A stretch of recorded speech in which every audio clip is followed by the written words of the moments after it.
Assalamualaikum teman-teman honorer di seluruh Indonesia. Sudah jadi P3K paruh waktu? Selamat. Tapi ingat, jangan lengah. Kontrak 1 tahun bukan jaminan aman.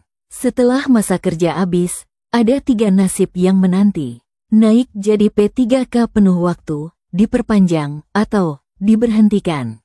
Simak baik-baik ya, supaya kalian gak kaget di akhir masa kontrak.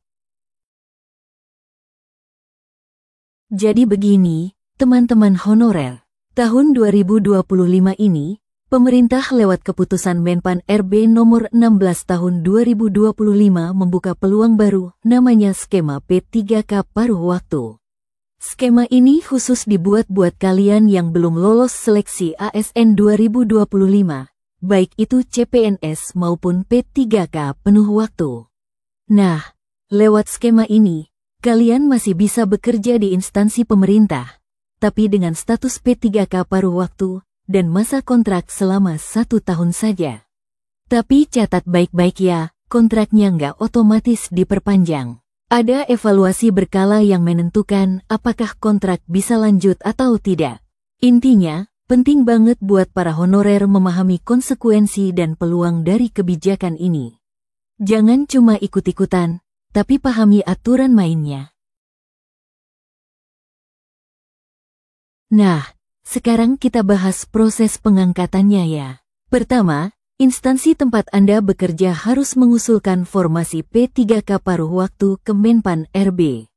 Setelah itu, kalau formasinya disetujui, barulah instansi bisa mengajukan permohonan penerbitan nomor induk P3K ke BKN.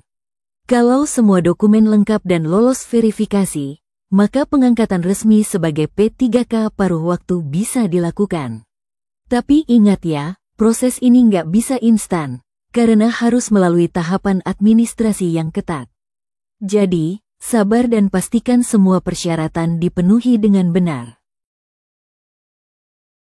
Sekarang kita masuk ke bagian penting yang sering ditanya, masa kerja dan gaji. Jadi begini, sebagai P3K paruh waktu, masa kerja Anda hanya 1 tahun saja, karena sifatnya kontrak tahunan.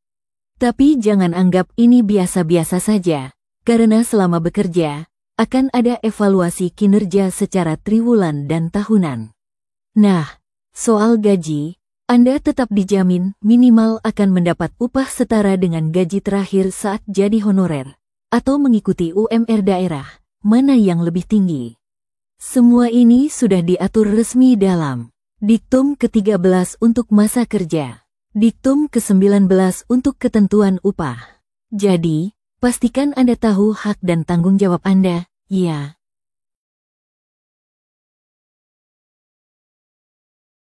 Nah, teman-teman, ada 3 pilihan nasib setelah kontrak P3K paruh waktu berakhir.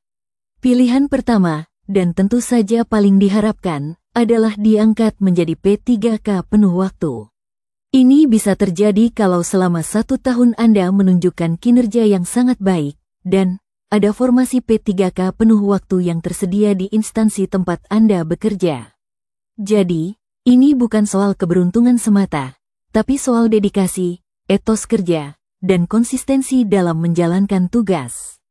Kalau 2 syarat ini terpenuhi, peluang untuk naik status jadi P3K penuh waktu terbuka lebar. Pilihan kedua, Anda bisa diperpanjang sebagai P3K paruh waktu. Ini berlaku kalau kinerja Anda selama setahun terbukti memuaskan, tapi sayangnya belum ada formasi untuk P3K penuh waktu di instansi Anda. Artinya, masih ada kesempatan untuk lanjut, asal tetap menunjukkan semangat kerja yang konsisten. Tapi ingat, ini bukan permanen ya, karena tetap akan dievaluasi secara berkala. Nah, ini yang perlu diwaspadai. Pilihan ketiga adalah diberhentikan. Hal ini terjadi kalau hasil evaluasi menunjukkan bahwa kinerja Anda tidak memuaskan, atau tidak memenuhi standar minimum yang ditetapkan oleh instansi. Jadi, jangan anggap remeh masa kontrak ini. Setiap tugas dan tanggung jawab harus dijalankan sebaik mungkin agar kesempatan tidak hilang sia-sia. Untuk para honorer yang saat ini sedang menjalani masa kerja sebagai P3K paruh waktu, ingat baik-baik. Jalani setiap tugas dengan kinerja terbaik. Jangan setengah hati, karena evaluasi bisa jadi penentu masa depan. Pahami bahwa kontrak tidak otomatis diperpanjang. Jangan terlena. Gunakan setiap kesempatan untuk membuktikan kemampuan Anda. Jadikan skema ini sebagai batu loncatan, bukan tempat bertahan selamanya. Karena pada akhirnya, performa Anda lah kunci utama untuk melangkah lebih jauh menuju status ASN penuh waktu yang Anda impikan.